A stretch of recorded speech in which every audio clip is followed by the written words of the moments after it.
जय भीम साथियों। सांसद साहब ने हमारे लिए कितनी लड़ाई की, सांसद साहब ने सुनिए। भारत में आज भी घोड़ी चढ़ने बैठते होती है। प्लीज सर, क्या दलितों को यहाँ भी बोलने का सर, अगर सबको 4 मिनट दे दो, मुझे दे दो। Finish in 1 minute. ये भेदभाव नहीं चलेगा दलितों के साथ। Time is 4 minute, don't waste. भाई सर, आप क्या करो अगर सबको 4 मिनट दिए तो? आप मना करो, मैं बंद कर देता हूँ इसको। क्या दलितों को सबसे आखिरी में नंबर मिलेगा और बोलने का मौका मिलेगा? क्या मजाक कर रहे हैं सर आप? नो, ये all independent people are having only 4 minutes. You take sir, independent में अपनी पार्टी का मेंबर हूं सर, और जीत के आया हूं सर, किसी के दया में नहीं आया। Take 1 minute and finish. Sir, कल भी बोले तो एक दलीय पार्टी के लोग, आप मौका दो sir. They will go in mic. धन्यवाद सभापति जी। आगे सर, आगे।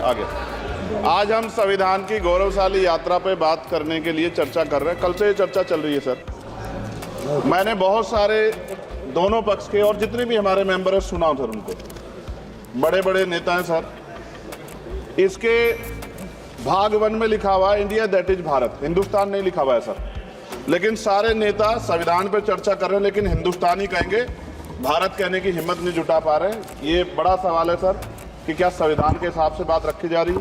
मैं धन्यवाद दूंगा फूले साहू बाबा साहब अम्बेडकर को और मेरे नेता मान्यवर साहब श्री काशीराम को। 25 नवंबर 1949 को संविधान को सौंपते हुए डॉक्टर बाबा साहब अम्बेडकर ने कहा था कि 26 जनवरी 1950 को हम विरोधाभास भरे जीवन में प्रवेश करने जा रहे हैं। राजनीतिक जीवन में तो हमारे पास समानता होगी, लेकिन सामाजिक और आर्थिक जीवन में असमानता होगी। क्या ये चुनौती आज 75 साल बाद दूर हुई है?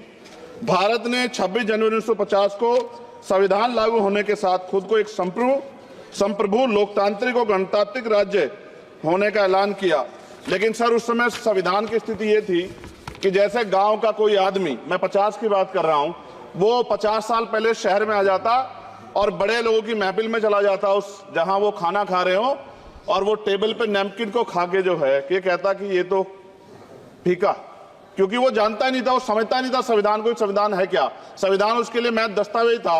ये जिम्मेदारी थी राजनीतिक दलों पे कि वो संविधान को व्यवहार में लेके आते, और इसके इतने सारे आर्टिकल हैं, अगर इनको व्यवहार में लाया जाता तो मुझे लगता कि आज देश बहुत बदल गया होता।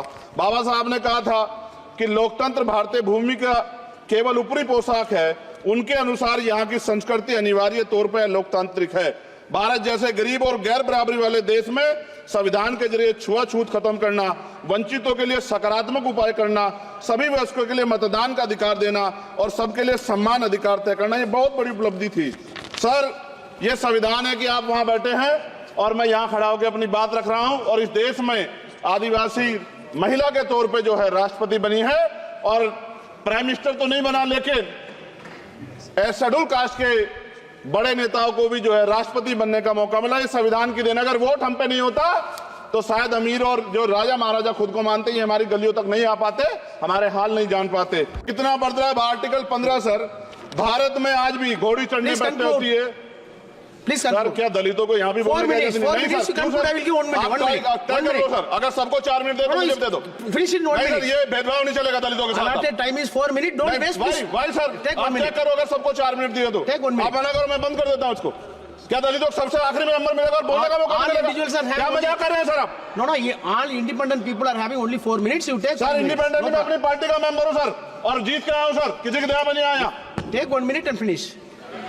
सर, कल भी बोले तो एक दलीय पार्टी के लोग, आप मौका दो सर।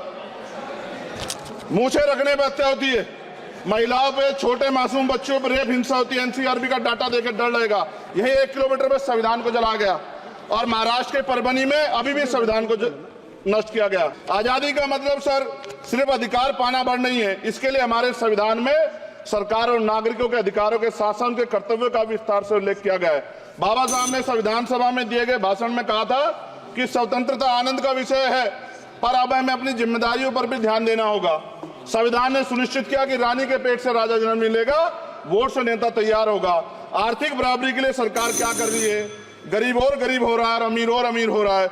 सुबह उठते कहीं बम की धमकी मिलती, कहीं दंगे की। ये अमृत काल है सर, यह धमकी काल है। सरकार यहाँ बैठी है, सरकार सामाजिक न्याय की बात करती है। बताए कितने दलित मुख्यमंत्री बना रखे हैं आपने? 13 ज्यादा सरकार स्टेट में सरकार है। कितनी महिला मुख्यमंत्री है? आपकी सरकार ने सुप्रीम कोर्ट के आदेश के बाद रिजर्वेशन प्रमोशन में जारी नहीं किया, और ओबीसी को पॉलिटिकल रिजर्वेशन आप देंगे नहीं देंगे, आप बताने का काम करें। मैं 75 साल की गौरव यात्रा में हम एक सभ्य समाज नहीं बना पाए, इसलिए जाति आधार पर SC ST OBC के बच्चों को प्राइमरी स्कूल से लेकर उच्च संस्थानों में भेदभाव किया जाता है।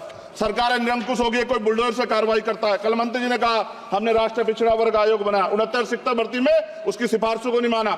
EWS के जरिए आपने संविधान पे आरक्षण के प्रावधान पे हमला किया। 1 मिनट में खत्म कर रहा हूं sir.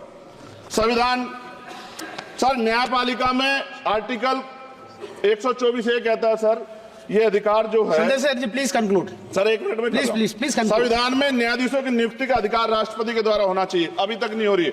All India judicial service commission कब बनेगा? क्या चंद परिवार ही सर जज बन सकते हैं? और आज हम सर, मैं सरकार से सवाल पूछना चाहता हूं सर, सेवाओं में SC ST OBC वर्ग का कितना प्रतिनिधित्व है?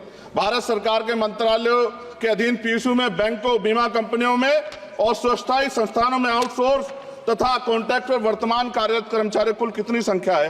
आउटसोर्स और कॉन्ट्रैक्ट में कार्यबल SC ST OBC कितना प्रतिशत है? निजी क्षेत्रों में कार्यरत कर्मचारी उनके SC ST OBC की वर्ग लाभ। सर खत्म कर, लास्ट पॉइंट सर मैं फिर स्पष्ट तौर पर कह रहा हूं सर, यहां बैठे SC और OBC के मेंबर से कह रहा हूं सर, उनको सामाजिक जिम्मेदारी का ध्यान भी रखना चाहिए। पार्टी के प्रति वफादारी के साथ साथ अपने वर्गों के प्रति ईमानदारी भी रखनी चाहिए। ईमानदारी नहीं होगी तो इन वर्गों का भला नहीं हो सकता और हमें बहुत सरकारों से उम्मीद नहीं है। बहुत बहुत धन्यवाद सर। Thank you. बहुत बहुत धन्यवाद सर। आज संविधान की ऊपर चर्चा करने के लिए आपने चंद्रशेखर ने बीजेपी के अमृतकाल को धमकी काल करार दिया। एक तरह से बीजेपी को तरीके से धो दिया। दलित और मुस्लिमों की आवाज इस तरह से बुलंद की, ऐसा लग रहा है चंद्रशेखर की राजनीति अब कुछ बड़ा करके दिखाने के लिए बेताब है। भारत में आज भी घोड़ी चढ़नी बैठती होती है। Please sir conclude. क्या दलितों को यहाँ भी 4 minutes. 4 minutes to conclude. I will give 1 minute. 1 minute. तय कर लो सर, अगर सबको 4 मिनट दे दो, मुझे दे दो। Finish in 1 नहीं सर, minute. ये भेदभाव नहीं चलेगा दलितों के साथ। Allotted time is 4 minutes. Don't waste. भाई सर, Take 1 आप तय minute. करो, अगर सबको 4 मिनट दिए तो Take 1 minute. आप मना करो, मैं बंद कर देता हूँ उसको। क्या दलितों को सबसे आखिरी में नंबर मिलेगा और बोलने का मौका All मिलेगा? individuals are having क्या मजाक कर रहे हैं सर आप? No, no. All independent people are having only 4 minutes. You take. Sir 1 minute. Independent में अपनी पार्टी का मेंबर हूँ सर, और जीत के आया हूँ सर, किसी के दया में नहीं आया। Take 1 minute and finish. Sir कल भी बोले तो एक दिन पार्टी के लोग, आप मौका दो सर।